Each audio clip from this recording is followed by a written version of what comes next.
Chapter पता होना चाहिए रिवाइज हुआ कि नहीं, है ना। चलो ठीक है, चलो बताओ बेटा, शुरू करो। श्रेयांश बताओ बेटा, Henry's law, what is Henry's law, बता दीजिए।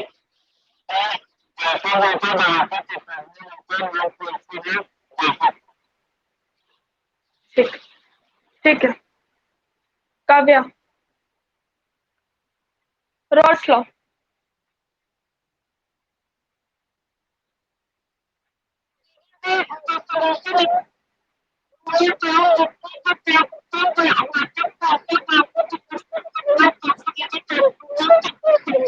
Very good. तृप्ति, तृप्ति बेटा बताओ,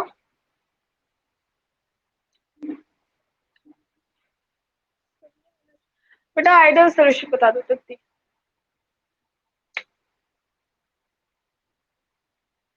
What are the criteria for the ideal solution? Conditions for the ideal solution.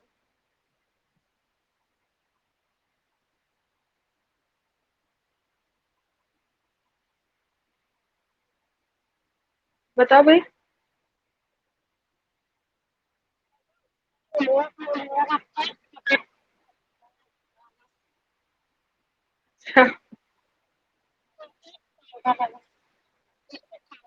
Okay, अंश, अंश बताओ बेटा, आइडियल सोल्यूशन क्या है?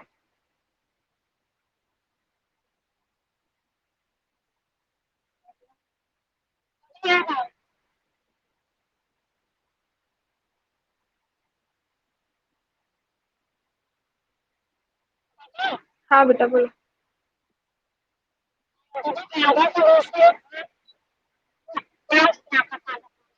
जो रॉल्स लॉ को फॉलो करे ना। ठीक है, अंश बताओ बेटा, formula for the elevation of boiling point. कैसे कैलकुलेट करते हो elevation in boiling point, formula बताओ। अंश ने लीव कर दिया, सुनना शुरू हुआ तो वेरी गुड। क्या था भाई, लीव क्यों हो रहे हो भाई तुम लोग?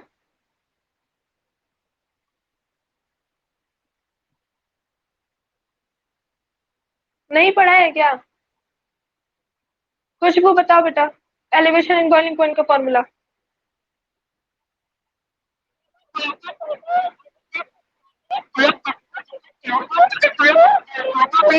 हाँ,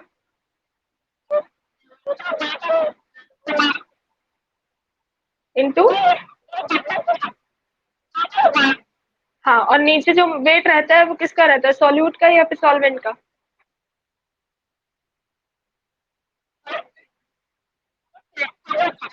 नहीं बेटा, सॉल्वेंट का रहता है ना।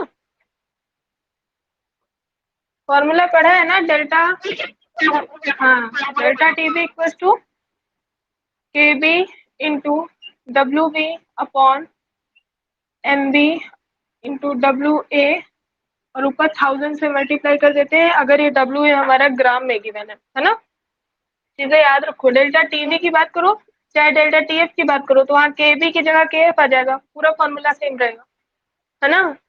पढ़ाई चलो,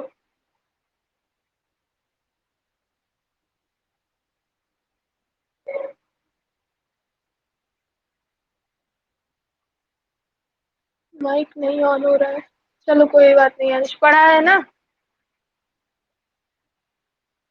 चलो बेटा, नेक्स्ट हम लोग शुरू करते हैं आगे से। वांट ऑफ फैक्टर पढ़ रहे थे ना।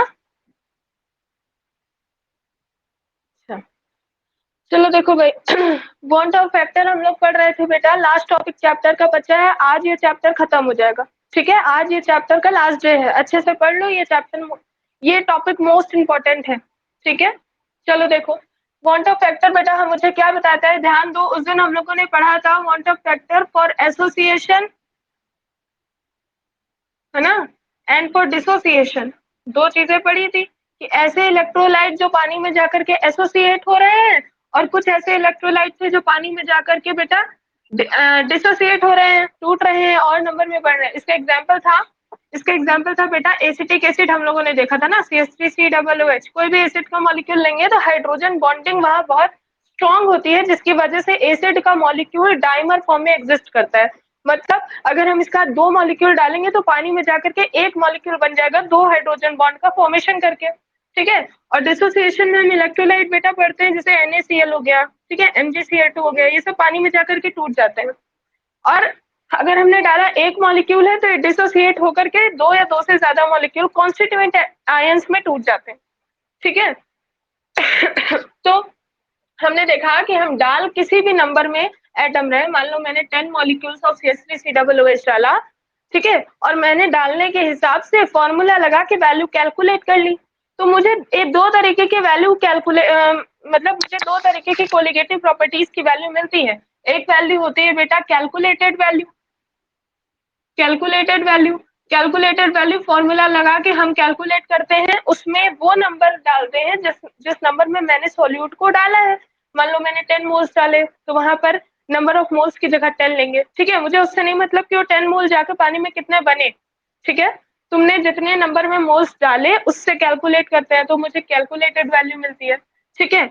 लेकिन जब पानी में डालने के बाद ये एसोसिएट हो गया, सबको पता है एसिड का मॉलिक्यूल है, हाइड्रोजन बॉन्ड का फॉर्मेशन कराएगा और एसोसिएट हो जाएगा। 10 मॉलिक्यूल है तो पानी में जाने के बाद 5 ही बचेंगे, क्योंकि 2 मॉलिक्यूल एक साथ जुड़ जाते हैं ना, डाइमर फॉर्म में एग्जिस्ट करता है, तो 10 के 5 हो जाएंगे बेटा। तो अब जो वैल्यू आएगी जिसे बोलेंगे ऑब्जर्व्ड वैल्यू या फिर एक्सपेरिमेंटल वैल्यू, वो चेंज होगी, क्योंकि यहाँ पर अब हम नंबर ऑफ मोल्स क्या ले रहे हैं बेटा, नंबर ऑफ मोल्स एक्सपेरिमेंट से जो हमें पता चला वो ले रहे हैं, ठीक है। तो ये हो गया ऑब्जर्व्ड वैल्यू। तो मुझे कोलिगेटिव प्रॉपर्टी की 2 तरीके की वैल्यू मिलती है, एक कैलकुलेटेड वैल्यू, एक ऑब्जर्व वैल्यू, ठीक है। कैलकुलेटेड वैल्यू हम कैलकुलेट खुद से करते हैं, किस नंबर के हिसाब से, जिस नंबर के हिसाब से हमने मोल्स डाले हैं, ठीक है। जबकि ऑब्जर्व वैल्यू हमें एक्सपेरिमेंट से मिलती है, बाद में जो एक्सपेरिमेंट करके पता चलेगा कि कितने मोल्स हमने डाले, उसके हिसाब से ऑब्जर्व वैल्यू निकलती है।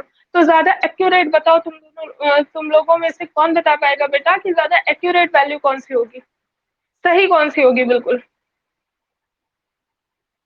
बताओ भाई। नहीं बेटा, अब यहीं पे देखो, कैलकुलेट वैल्यू सही नहीं होगी, ठीक है।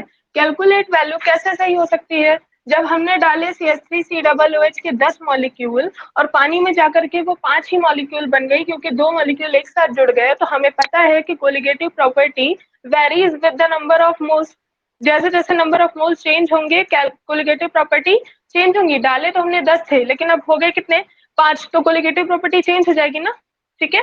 तो ज्यादा एक्यूरेट वैल्यू जो बिल्कुल एग्जैक्ट सेम कोलिगेटिव प्रॉपर्टी जितनी सॉल्यूशन शो कर रहा है निकालेगा, वो होती है ऑब्जर्व वैल्यू, ठीक है। और हमेशा बेटा कैलकुलेटेड वैल्यू से ज्यादा ही ऑब्जर्व वैल्यू हमेशा एक्यूरेट आंसर देती है, क्योंकि जो एक्सपेरिमेंट से निकलेगा वो सबसे ज्यादा प्योर होगा, ठीक है।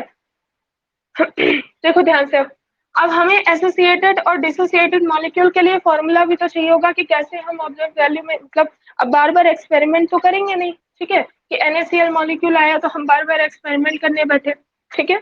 तो हमें क्वेश्चन कैसे मिलेंगे बेटा, हमें पढ़ना क्या है, जो हमारे बोर्ड्स में आए क्वेश्चन में, ठीक है। तो क्वेश्चंस मिलेंगे कैसे, और क्वेश्चन में हम कैसे जानेंगे कि ऑब्जर्व वैल्यू में या फिर किसी भी पर्टिकुलर इलेक्ट्रोलाइट में एसोसिएशन हुआ है कि डिसोसिएशन हुआ है, उसके मोल्स बढ़े हैं या घटे हैं, उस हिसाब से उसकी कोलिगेटिव प्रॉपर्टी कितनी बढ़ेगी कितनी घटेगी, ये हमें पता चलता है किससे, फॉर्मूले से, ठीक है। तो यहाँ पर एक फॉर्मूला लिखेंगे, कल यहाँ तक नोट हो गया था ना एसोसिएशन डिसोसिएशन तक लास्ट क्लास में।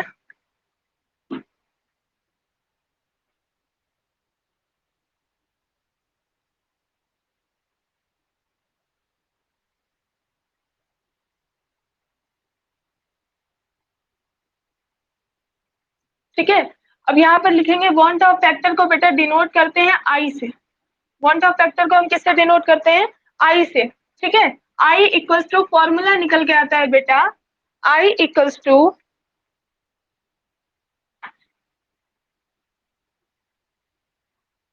Total number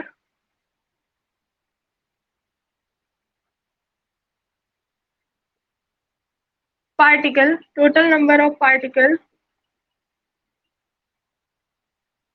after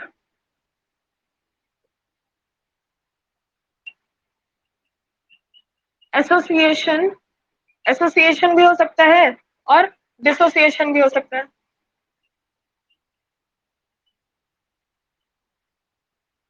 upon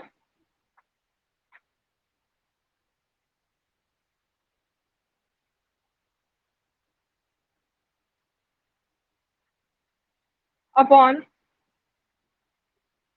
total number of particle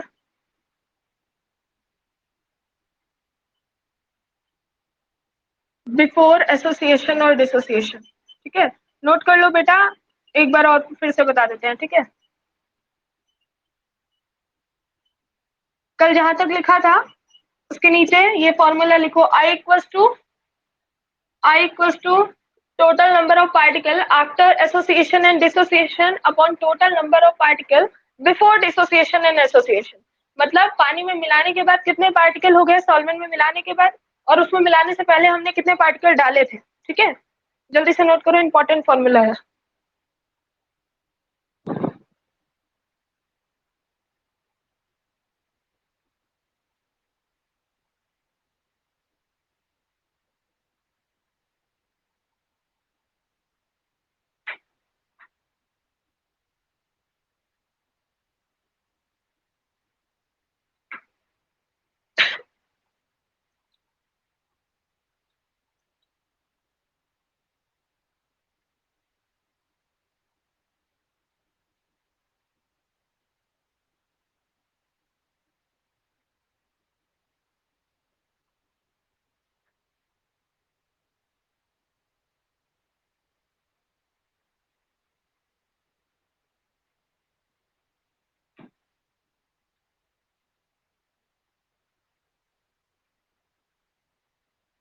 हो गया,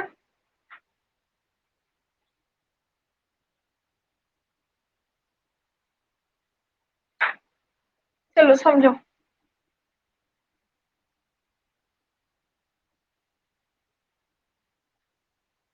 देखो बेटा, मेरे पास NaCl है। ठीक है, NaCl एक इलेक्ट्रोलाइट है, मुझे वाटर में NaCl का सॉल्यूशन बनाना है।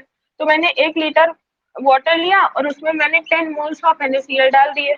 ठीक है, अब सबको पता है NaCl एक बहुत स्ट्रॉन्ग इलेक्ट्रोलाइट होता है।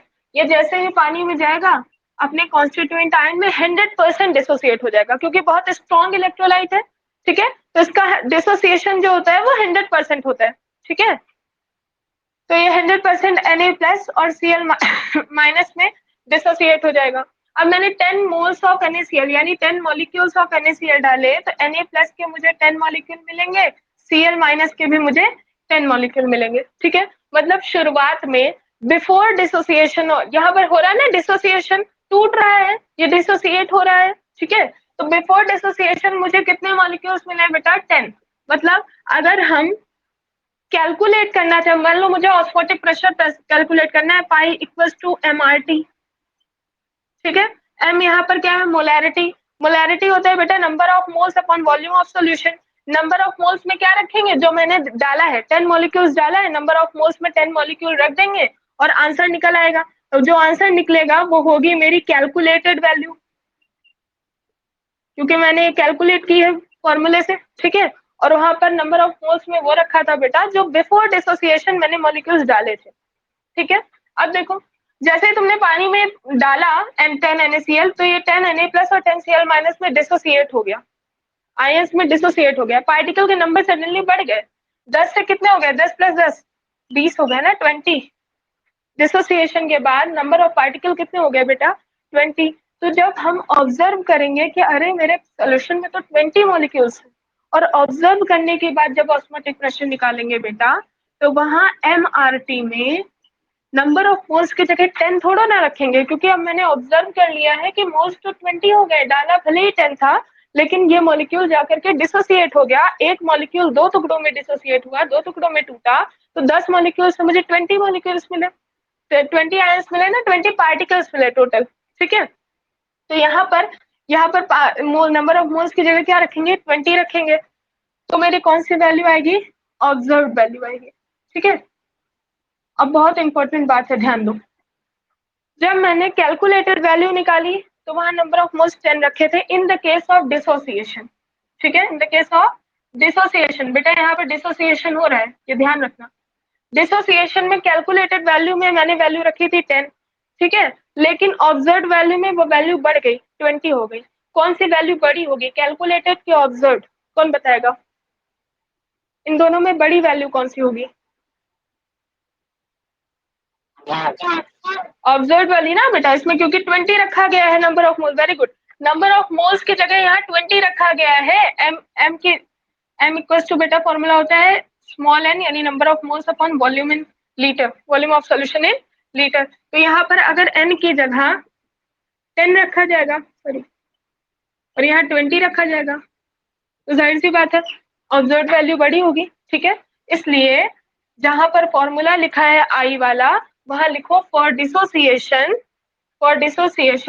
Observed value is always greater than calculated value, ठीक है। जहां पर डिसोसिएशन होता है बेटा, वहां ऑब्जर्व्ड वैल्यू हमेशा कैलकुलेटेड वैल्यू से ज्यादा होती है। क्यों ज्यादा होती है? क्योंकि मॉलिक्यूल्स जाकर के पानी में बढ़ जाते हैं ना उनके नंबर, वो डिसोसिएट होकर के अपने नंबर को बढ़ा लेते हैं, ठीक है। तो लिखो उसी के नीचे जहां आई वाला अभी फॉर्मूला लिखा ना, वहां लिखो for dissociation observed value is greater than calculated value.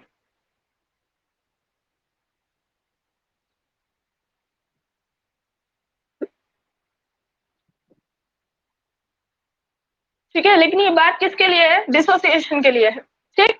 लेकिन अगर मैंने यहाँ पर कोई ऐसा मॉलिक्यूल लिया जो पानी में जाकर के एसोसिएट हो रहा है, ठीक है, अब डिसोसिएशन नहीं होगा बेटा, अब पानी में जाकर क्या होगा? एसोसिएशन होगा, ठीक है। यानी तुमने डाला डाला ज्यादा मॉलिक्यूल्स और वो पानी में जाकर के एसोसिएट हो गया। तुमने 10 मॉलिक्यूल्स ऑफ CH3COOH डाला, वो पानी में जाकर के डाइमर फॉर्म में एसोसिएट हो गए बेटा, और 5 molecules of CH3COOH whole twice बना लेते हैं। ये होल ट्वाइस से मतलब है डाइमर फॉर्म में एग्जिस्ट कर रहा है। इसका स्ट्रक्चर लास्ट क्लास में हम लोग बना चुके हैं, 2 हाइड्रोजन बॉन्ड बनता है, ठीक है।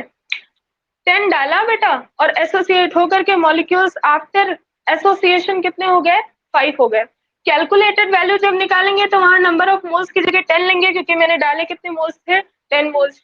लेकिन आफ्टर एसोसिएशन बेटा जब ऑब्जर्व करेंगे कि अब मेरे पास कितने मॉलिक्यूल्स बचे या कितने पार्टिकल दिख रहा है, तो वहां पर तो 5 ही पार्टिकल दिखेंगे ना, ठीक। तो वहां क्या लेंगे? 5 लेंगे। अब बताओ, जब एसोसिएशन का केस हो रहा है तो कौन सी वैल्यू बड़ी होगी? एसोसिएशन में हमेशा बेटा कैलकुलेटेड वैल्यू होगी बड़ी, क्योंकि यहाँ पर नंबर ऑफ मोल्स ज्यादा होंगे और एसोसिएशन के बाद नंबर ऑफ मोल्स कम हो जाते हैं, ठीक है। तो for dissociation observed value is greater than calculated value, for association calculated value is greater than observe value. दोनों पॉइंट लिखो।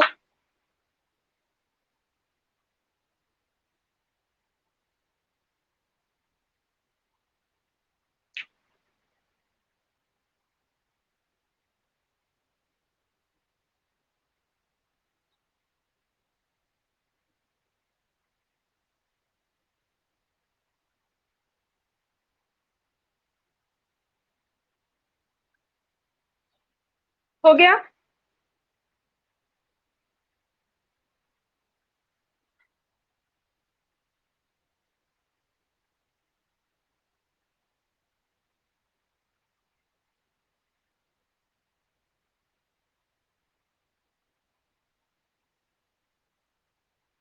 ठीक है, अब देखो ध्यान से। अब बेटा हमें ये तो पता चल गया कि डिसोसिएशन के केस में हमेशा ऑब्जर्व्ड वैल्यू ज्यादा होगी, एसोसिएशन के केस में हमेशा कैलकुलेटेड वैल्यू ज्यादा होगी, लेकिन कितनी ज्यादा होगी, ठीक है। तो वो हम किससे निकालेंगे? आई वाले फॉर्मूले से, ठीक है। Number of particle after dissociation and association upon number of particle before dissociation और एसोसिएशन, ठीक है।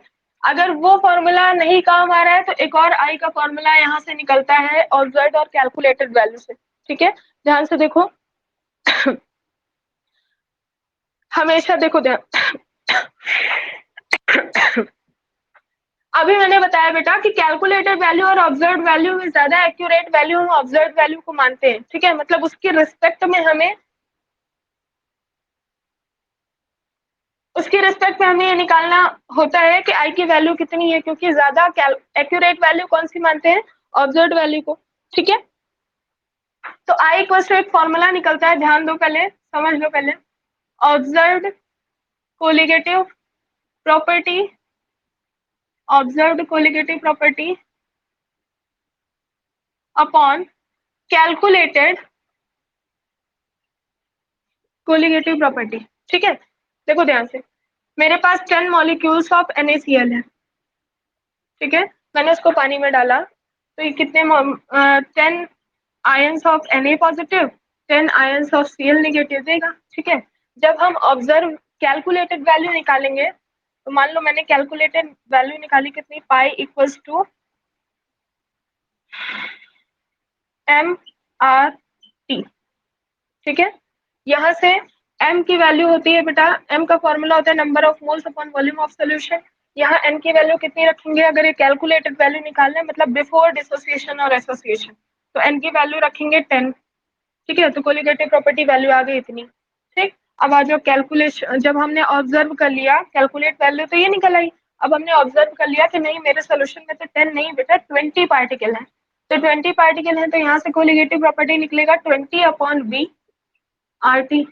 ठीक है, अब तुम्हें निकालना है कि आखिरकार कितने गुना कोलिगेटिव प्रॉपर्टी बढ़ गई है, पहले इतनी थी अब इतनी हो गई, कितने गुना बढ़ी, तो कैसे निकालेंगे, I equal to observe colligative property कितनी I 20/V/RT upon calculated colligative property कितनी है 10/V/RT। RT से RT गया, V से V गया, वॉल्यूम से वॉल्यूम ना, और ये 20 से गया I कितनी वैल्यू, I इक्वल्स टू 2। मतलब कोलिगेटिव प्रॉपर्टी कितने गुना बढ़ गई है बेटा, 2 गुना बढ़ गई है, क्योंकि नंबर ऑफ पार्टिकल कितने गुना बढ़ गए, 10 से 20 हो गए ना, 10 से कितने हो गए 20 हो गए, नंबर ऑफ पार्टिकल कितने गुना बढ़ गए 2 गुना। ठीक है, नंबर ऑफ पार्टिकल जितना बढ़ते हैं उसी रेशियो में कोलिगेटिव प्रॉपर्टी भी इंक्रीज होती है। समझ में आया, तो ये वाला फॉर्मूला भी नोट करो उसी के नीचे, I equals to observe colligative property upon calculated colligative property.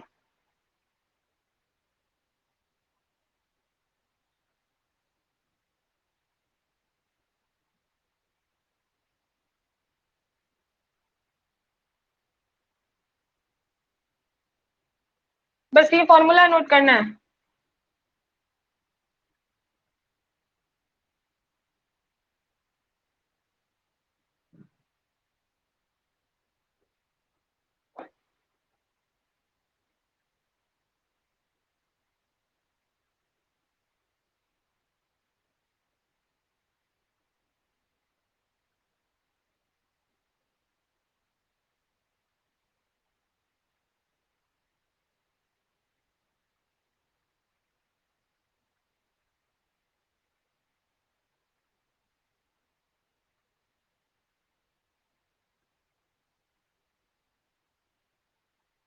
Okay, देखो बेटा अब एक क्वेश्चन देखो, इफ डिसोसिएशन इज 100%। ठीक है, 100% डिसोसिएशन दिया हुआ है किसी भी इलेक्ट्रोलाइट का। ठीक, तो तुम लोगों को ये पता करना है बेटा कि सबसे ज्यादा कोलिगेटिव प्रॉपर्टी कौन शो करेगा। ऐसे क्वेश्चन तुम लोग कर चुके हो, लेकिन एक और करो। ठीक है, मैं 3 ऑप्शन दे रही हूँ, आंसर बताना। 4 ऑप्शन दे रही हूँ, NaCl, CH3COOH, 10, 10, 10, MgCl2,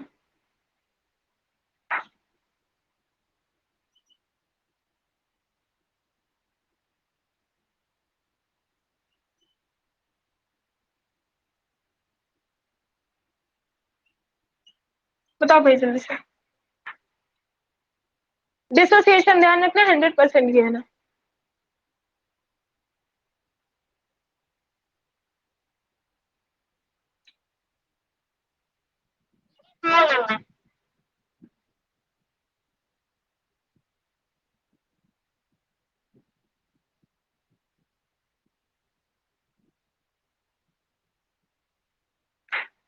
four number, और बताओ भाई, गलत हो गया क्या, यहाँ 10 करो बेटा, ये 10 MgCl2 है। ठीक है, अब बताओ।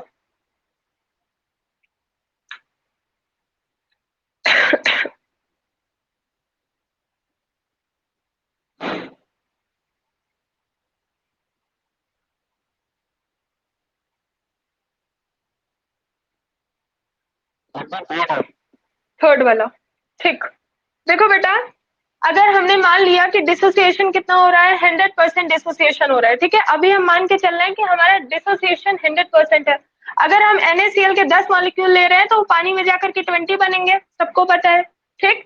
CH3COOH एसिटिक एसिड के 10 ले रहे हैं तो पानी में जाके कितने बनेंगे बेटा, 5 बनेंगे, डाइमर फॉर्म में एग्जिस्ट करेगा।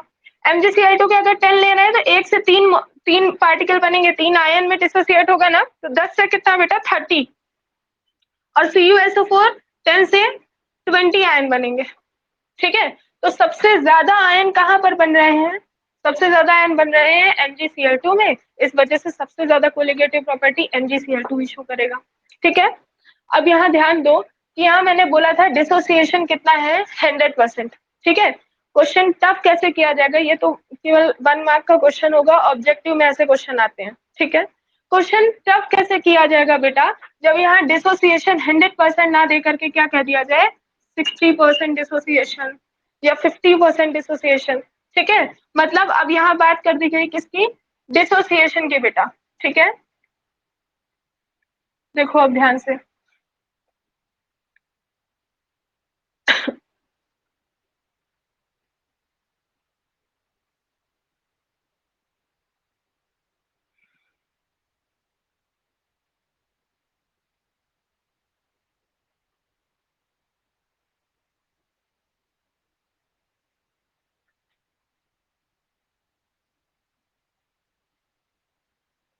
ठीक है। I in the term of degree of dissociation, most important, I in the term of degree of dissociation, मतलब अब आई के फॉर्मूले निकालेंगे हम अलग अलग इलेक्ट्रोलाइट के लिए, और किस टर्म में बेटा, डिग्री ऑफ डिसोसिएशन, इसको हम अल्फा से डिनोट करते हैं, ठीक है। डिग्री ऑफ डिसोसिएशन को हम किससे डिनोट करते हैं, अल्फा से। चलो फर्स्ट हमने अपना इलेक्ट्रोलाइट ले लिया, सबसे इजी वाला NaCl, ठीक है। ध्यान से देखो बेटा, NaCl का डिसोसिएशन करते हैं तो ये अपने constituent ion Na plus plus Cl minus में ब्रेक हो जाता है, ठीक है। मान लो कि मैंने शुरुआत में एक मॉलिक्यूल लिया है, ठीक है, एक मॉलिक्यूल लिया है Na का, ठीक। अगर इसका 100% डिसोसिएशन होता है, 100% डिसोसिएशन मतलब अल्फा इक्वल्स टू 1, अगर 1 मॉलिक्यूल लिया है बेटा तो वो पूरा का पूरा डिसोसिएट हो जाएगा, 1 Na प्लस और 1 Cl माइनस दे देगा, ठीक है। लेकिन हम मान रहे हैं कि अगर अल्फा 100 डिग्री ऑफ डिसोसिएशन मतलब अल्फा 1 नहीं है, मतलब डिसोसिएशन 100% नहीं हो रहा है, 60%, 70% कुछ भी हो सकता है, ठीक है, कुछ भी ऐसे परसेंटेज में वैल्यू गिवन है, ठीक है। तो डिग्री ऑफ डिसोसिएशन को हम अल्फा से डिनोट करेंगे। बेटा at time t equals to 0, मतलब अभी रिएक्शन शुरू नहीं हुई है, उस टाइम पर NaCl का एक मॉलिक्यूल है और Na प्लस 0 और Cl माइनस 0 बना होगा, क्योंकि अभी रिएक्शन शुरू ही नहीं हुई है, अभी डिसोसिएशन का काम शुरू ही नहीं हुआ है, ठीक है। एट इक्विलिब्रियम, इक्विलिब्रियम मतलब जितना डिसोसिएट होना होगा अब तक हो चुका होगा, इसके बाद रिएक्शन डायनेमिक हो जाएगी, ठीक है। तो इक्विलिब्रियम में हम लेट कर लेते हैं कि अगर इससे अल्फा मोल डिसोसिएट हो रहे हैं, ठीक है, ध्यान दो, अगर मैंने माना कि NaCl के एक मोल से शायद 60%, 70% कितना भी डिसोसिएशन हो गया हो, उस टाइम पे इक्विलिब्रियम आ गया हो, ठीक है। तो हम उस डिसोसिएशन को अगर हम अल्फा मान रहे हैं कि 1 से अल्फा पार्ट डिसोसिएट हो गया, तो देखो ध्यान से, अगर 100% डिसोसिएशन होता है बेटा तो एक मॉलिक्यूल से एक Na बनता है ना, मतलब अगर ये एक डिसोसिएट पूरी तरीके से होगा तो कितने Na बनेंगे, एक ही, है ना, और कितने Cl बनेंगे, एक, मतलब इधर से जितना पार्ट डिसोसिएट हो रहा है उधर उतना ही पार्ट बन रहा है, ठीक है। जितना बेटा यहाँ से रिएक्टेंट डिसअपियर हो रहा है उतना ही प्रोडक्ट वहां पर अपियर हो रहा है, इसका मतलब अगर यहाँ से अल्फा पार्ट हट रहा है, डिसोसिएट हो रहा है, डिसअपियर हो रहा है, तो वहां जाकर के अल्फा पार्ट ही तो बनेगा, आ रहा है समझ में। एट इक्विलिब्रियम अगर 1 से अल्फा मोल्स डिसोसिएट हो जाते हैं बेटा तो कितने मोल्स बनेंगे, अल्फा मोल्स, और कितने Cl के बनेंगे, अल्फा मोल्स, क्योंकि इक्वली तो बन रहा है ना। जैसे हम Na के एक मोल को डिसोसिएट करते हैं तो एक मोल ऑफ Na और 1 मोल ऑफ Cl बनता है, तो वैसे ही अगर अल्फा मोल डिसोसिएट हो रहा है तो अल्फा मोल ऑफ Na और अल्फा मोल ऑफ Cl बनेगा, ठीक है। अब ध्यान से देखो, आई वाला फॉर्मूला हम लोगों ने क्या पढ़ा था, आई का फर्स्ट फॉर्मूला हम लोगों ने पढ़ा था बेटा, number of particle before dissociation, नहीं सॉरी आफ्टर डिसोसिएशन अपॉन लिख देती हूँ मैं। नंबर ऑफ पार्टिकल, पार्टिकल मतलब नंबर ऑफ मोल्स भी समझ सकते हो, ठीक है।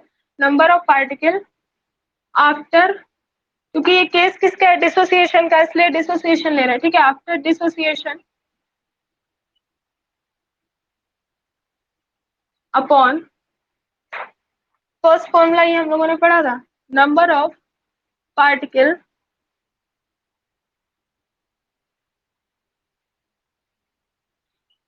Before dissociation, number of particle before dissociation. चलो देखो, number of particle after dissociation. बेटा अगर तुमने NaCl का के 1 मोल्स डाले थे, ठीक है, उसमें अल्फा पार्टिकल डिसोसिएट हो गए, अल्फा Na बन गया, अल्फा Cl बन गया, तो कंटेनर में अभी प्रेजेंट एट द टाइम, जिस टाइम इक्विलिब्रियम आया है, जिस टाइम हमने नंबर ऑफ पार्टिकल खोजना शुरू किया, ठीक है, उस टाइम पर कितने पार्टिकल उस कंटेनर में मौजूद है, ध्यान दो। Cl के x पार्टिकल होंगे, हम ढूंढेंगे, हमें Cl के x पार्टिकल मिलेंगे, ठीक है, Na प्लस के x पार्टिकल मिलेंगे, ठीक है, और साथ साथ कुछ पार्टिकल NaCl के भी तो मिलेंगे, क्योंकि यहाँ 100% डिसोसिएशन नहीं हुआ है, अभी इसमें 1 माइनस अल्फा पार्टिकल बचे हुए हैं NaCl के डिसोसिएट होने से। आ रहा है समझ में? अगर हम कंटेनर में नंबर ऑफ पार्टिकल ढूंढना शुरू करेंगे तो वहां अल्फा Na मिलेंगे, अल्फा Cl माइनस मिलेगा, और 1 माइनस अल्फा ऐसे NaCl के पार्टिकल मिलेंगे जो अभी डिसोसिएट हुए ही नहीं, अभी पड़े हुए अभी वैसे ही पड़े हुए हैं, अनरिएक्टेड फॉर्म में पड़े हुए हैं, है ना।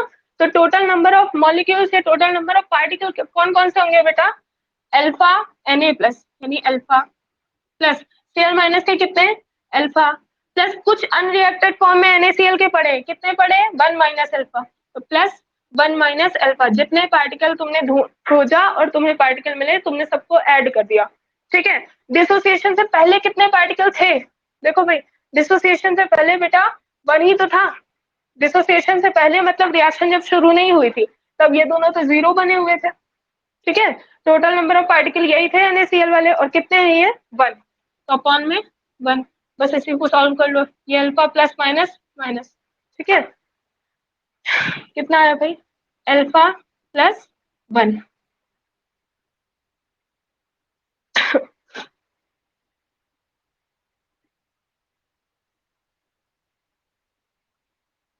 आ गया समझ में?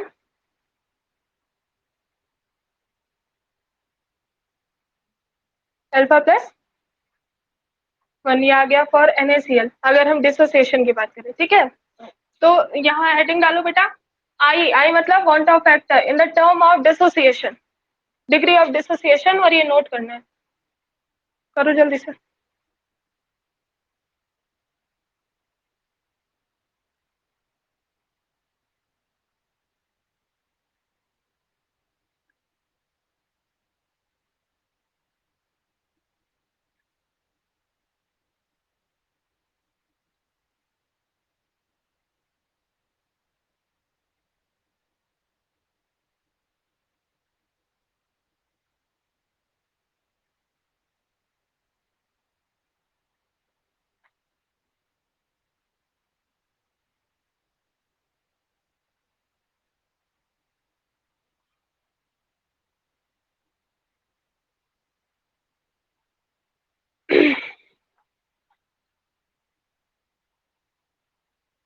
कुछ मॉलिक्यूल्स वापस से NaCl की तो बना दे बेटा। NaCl देखो, हम लोगों ने इक्विलिब्रियम तक ही तो कैलकुलेशन की है ना, इक्विलिब्रियम के बाद तो ये प्रोसेस शुरू हो जाएगा कि NaCl इसमें डिसोसिएट होकर वो वापस से कंबाइन होकर के NaCl बनाएंगे, ठीक है। हम लोगों ने इक्विलिब्रियम पे कंसंट्रेशन मेजर की है, जिस टाइम पर बेटा ये वाला प्रोसेस, अभी रिवर्सिबल रिएक्शन अभी शुरू नहीं हुई है, ठीक है। जैसे इक्विलिब्रियम स्टैब्लिश हुआ, हम लोगों ने ये वाली नंबर ऑफ पार्टिकल समझ लो काउंट कर लिए, ठीक है।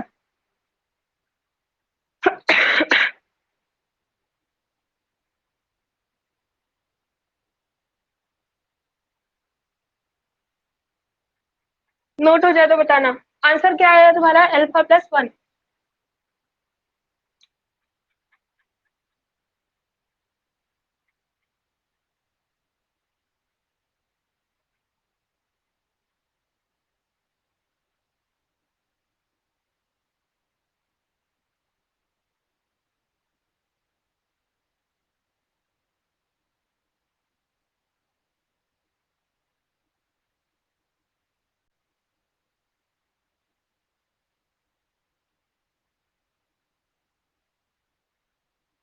क्या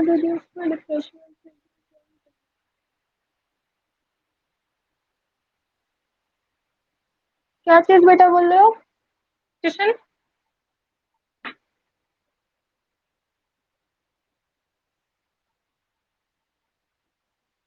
अच्छा ठीक है बेटा बताते हैं। चलो देखो, ये हो गई बेटा NaCl की बात। ठीक है, ऐसे कोई भी इलेक्ट्रोलाइट आ जाए और तुम्हें डिग्री ऑफ डिसोसिएशन दे दिया जाए, ठीक है, NaCl जरूरी नहीं कि हर बार NaCl ही हो, कह दिया जाए बेटा कि मेरे पास Al2SO4 होल थ्राइस, ये इलेक्ट्रोलाइट है। ठीक है, ये डिसोसिएट होता है 80%। ठीक, कैलकुलेट वांट फैक्टर। अब यहाँ पर आई निकालने के लिए दे दिया गया, इलेक्ट्रोलाइट दिया गया Al2SO4 होल थ्राइस, डिसोसिएशन दे दिया गया 80%। ठीक है, तो वहां पर हर इलेक्ट्रोलाइट के लिए फॉर्मूला याद करने की जरूरत नहीं है, ये प्रोसेस हर इलेक्ट्रोलाइट के लिए तुम लोग करोगे, उस एट द टाइम करोगे बेटा। ठीक है, कैसे देखो, इलेक्ट्रोलाइट तुम्हारा क्या है Al2SO4 होल थ्राइस। ठीक, कैसे ब्रेक होता है बेटा, कैसे ब्रेक होगा, Al पर आता है चार्ज 3+ का, और कितने पार्टिकल होंगे Al के, 2, 2 आयंस। ठीक है, प्लस 3SO4 2-। अब सबको ये ब्रेक करना तो आता ही होगा। ठीक है, आयनाइज कैसे होता है सबको पता होगा। ये SO4 पे चार्ज होता है 2-, Al पे चार्ज होता है बेटा 3+, और ये 2 और 3 तो देख के ही बता सकते हो। ठीक है, चलो, एट टाइम T=0, मतलब अभी रिएक्शन शुरू नहीं हुई है, हमने मान लिया कि Al2SO4 के मैंने 1 मोल लिए हैं। ठीक है, तो उस टाइम पर ये दोनों तो 0-0 बन रहे होंगे, क्योंकि अभी रिएक्शन होना स्टार्ट नहीं हुई है। ठीक है, आफ्टर इक्विलिब्रियम अगर 1 से 80%, 1 मोल से 80% डिसोसिएशन हो जाता है, या जितना भी परसेंट, ठीक है 80 ना लो भाई, अल्फा परसेंट डिसोसिएट हो जाता है। ठीक है, डिग्री ऑफ डिसोसिएशन क्या है, अल्फा। अल्फा की जगह हम लेंगे, अगर 80% है तो 0.8 है ना, 100% है तो 1 वैल्यू लेते हैं। ठीक, चलो वो क्वेश्चन लगाएंगे तो देखेंगे बाद में। अभी ये समझो कि अगर इक्विलिब्रियम में 1 मॉलिक्यूल है तुम्हारा, ठीक है, और इक्विलिब्रियम के टाइम तक उससे अल्फा मोल्स डिसोसिएट हो जाते हैं बेटा, तो ध्यान से देखो, एल्युमिनियम हाँ Al2SO4 का एक मॉलिक्यूल हमें 2Al3+ देता है। अगर हम इसका एक मॉलिक्यूल लेते हैं तो यहाँ से हमें कितने एल के आयन मिलते हैं, 2। तो मुझे ये बताओ कि अगर अल्फा यहाँ से डिसोसिएट होगा तो यहाँ Al3+ के कितने आयन्स बनेंगे, कौन बताएगा?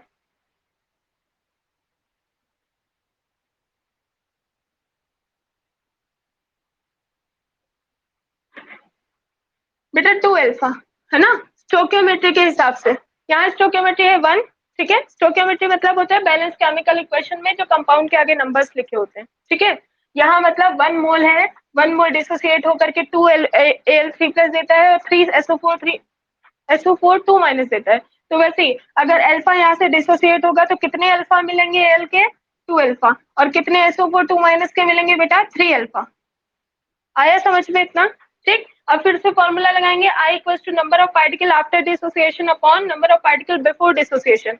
आफ्टर डिसोसिएशन कितने मॉलिक्यूल्स हैं देखो, 2 अल्फा प्लस 3 अल्फा, अभी जैसे लास्ट किया है हम लोगों ने, प्लस 1 - अल्फा, ये भी तो कुछ अनरिएक्टेड मॉलिक्यूल पड़े हुए हैं, है ना, अपॉन बिफोर डिसोसिएशन तो नंबर ऑफ पार्टिकल 1 ही लिया है हमने। ठीक है, 1, इसको सॉल्व करो, वैल्यू निकालो बेटा। ये 2 + 3 अल्फा 5, और 5 से 1 गया 4 अल्फा प्लस ये वाला 1, ये आ गया डिसोसिएशन के लिए। ठीक है, आई की वैल्यू क्या आ गई बेटा, for Al2SO4 whole thrice 4 alpha plus 1। और यही कॉन्सेप्ट हर इलेक्ट्रोलाइट में फॉलो कराएंगे। ठीक है, हर इलेक्ट्रोलाइट के लिए हमें फॉर्मूला लर्न नहीं करना है, ये तुरंत निकालना है कैसे भी। नोट करो।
हो गया?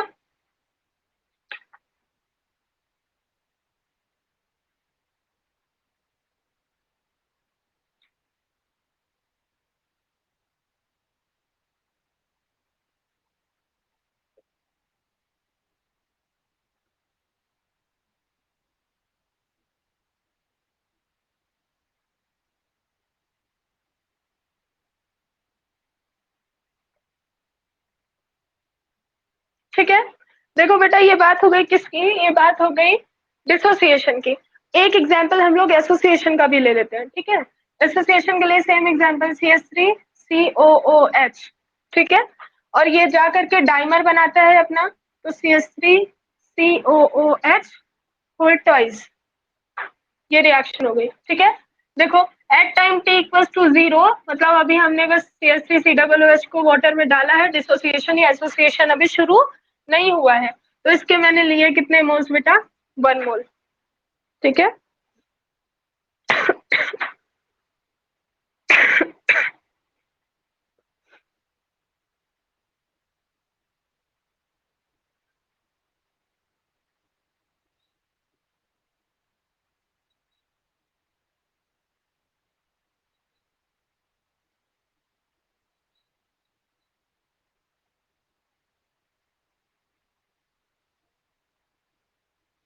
ठीक है, और इस टाइम पर t इक्वल्स टू 0, अभी तो ये डायमर बना नहीं होगा, तो कंसेंट्रेशन 0, ठीक है।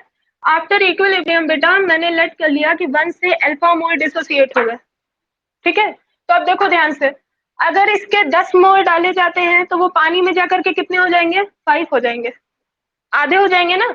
अगर 2 मोल्स डाले जा रहे हैं, डाइमर बन रहा है, ध्यान दो डाइमर बन रहा है, अगर 2 मोल्स डाले गए तो पानी में जाकर के कितना हो जाएगा, 1 हो जाएगा, आधा हो रहा है ना, क्योंकि बेटा 2 मॉलिक्यूल एक साथ जुड़ जा रहे हैं ना। तो अगर 2 मोल डाल रहे हो तो 1 मोल हो जाएगा, ठीक। 10 मोल डाल रहे हो तो 5 मोल हो जाएगा।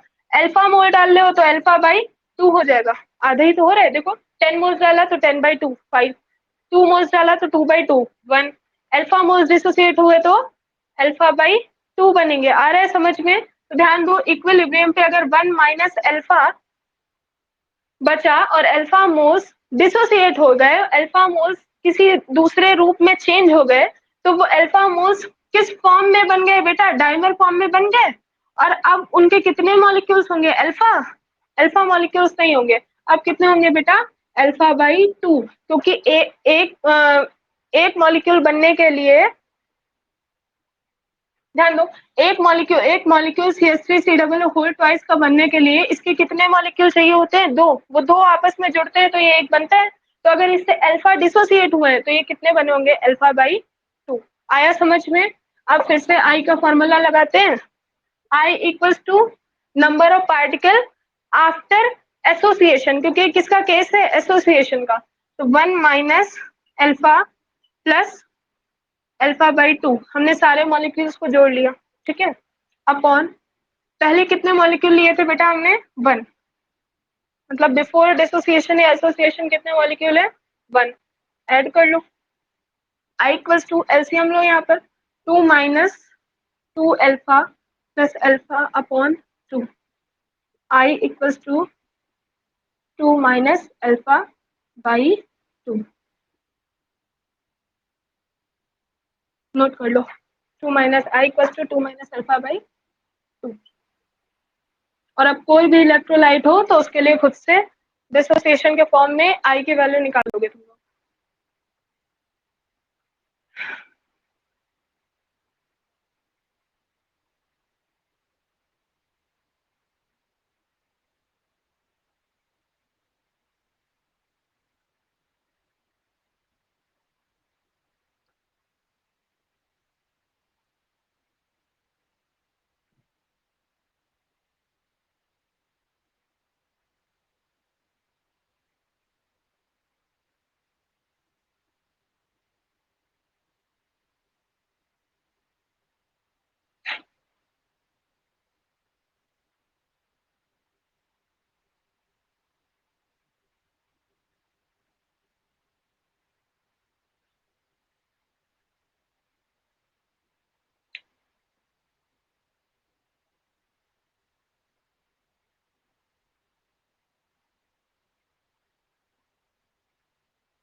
हो गया, इरेज कर रही हूँ।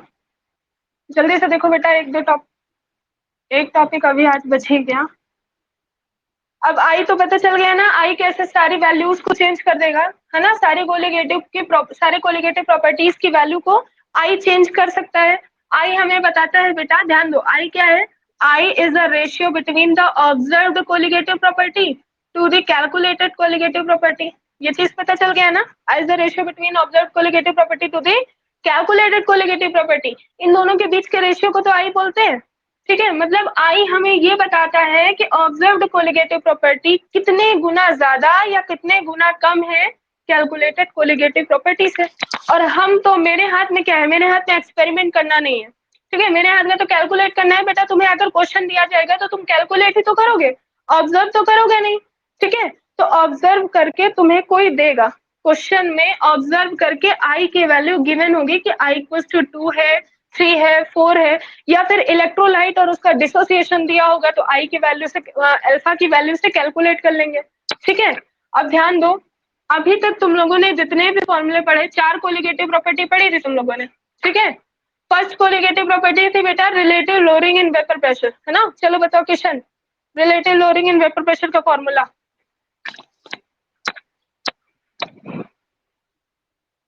बताओ भाई।